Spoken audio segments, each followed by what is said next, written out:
I mean, you could go on and on about it, but like, how many people have their lives ruined for no fucking reason? Yeah. No logical reason. It doesn't make any sense at all. Well, you know, when you think about that, half of the politicians out there and legislators and, you know, some even in the entertainment industry, you know, they're invested in private prisons. They want to keep them prisons full. Yeah, there's a little bit of that.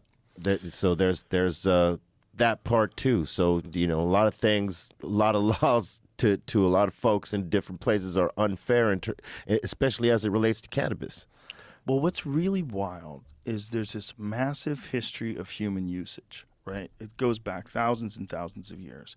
And then in the 1930s, they decide to do this propaganda campaign against weed. And they do Reefer Madness. Reefer Madness, yeah. And all these fucking movies that show people smoking pot and going crazy and losing their fucking minds, and just lets you know, this is going to take hold of your children. So they turned this thing that everybody had always used into this new drug.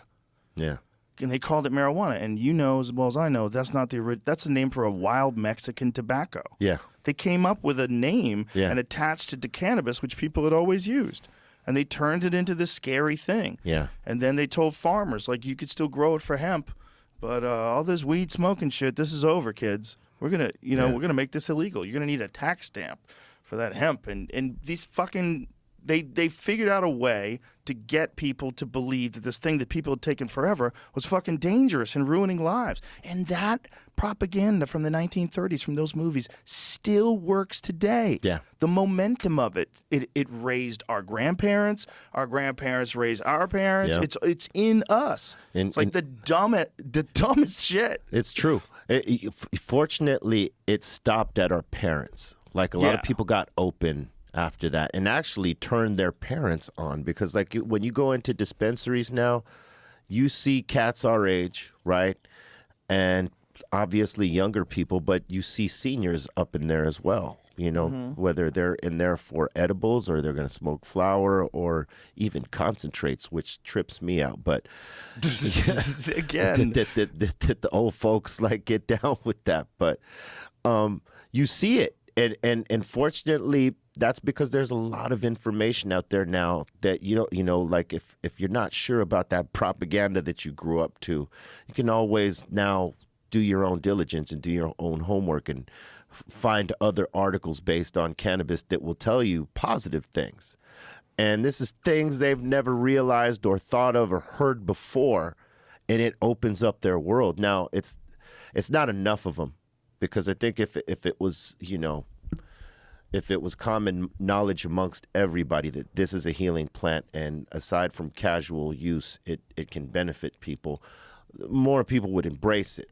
And you see that happening, but it's just slow for some reason still. Everything's slow, man, because we were talking about before. I think people have preconceived notions that they don't want to dismiss. They don't want to let go of. Even when they're confronted with new evidence, they want to like still stay, no, weed is for losers. Weed's for goddamn losers. Or gateway. Yeah. It's a goddamn gateway drug.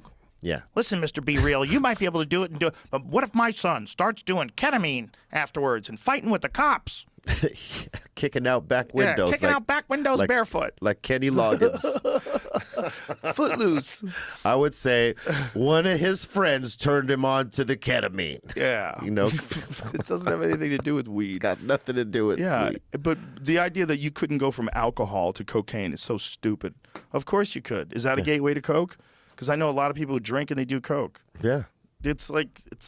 Those things are, one doesn't create the other, stupid. You know what it is? It's a gateway drug. People and your own choices are the gateway. Yeah. Not this or that. That's what's important, right? The people you hang with. Yeah. You can hang with some people that will buy some street coke and put you in a coma. That's right. Yeah. I mean, and imagine like they're the ones who live. Right. And your friends, you know, you were the party provider, and a couple of your friends are now gone. I mean, to deal with that. And it's happening all over the country. Yeah. It's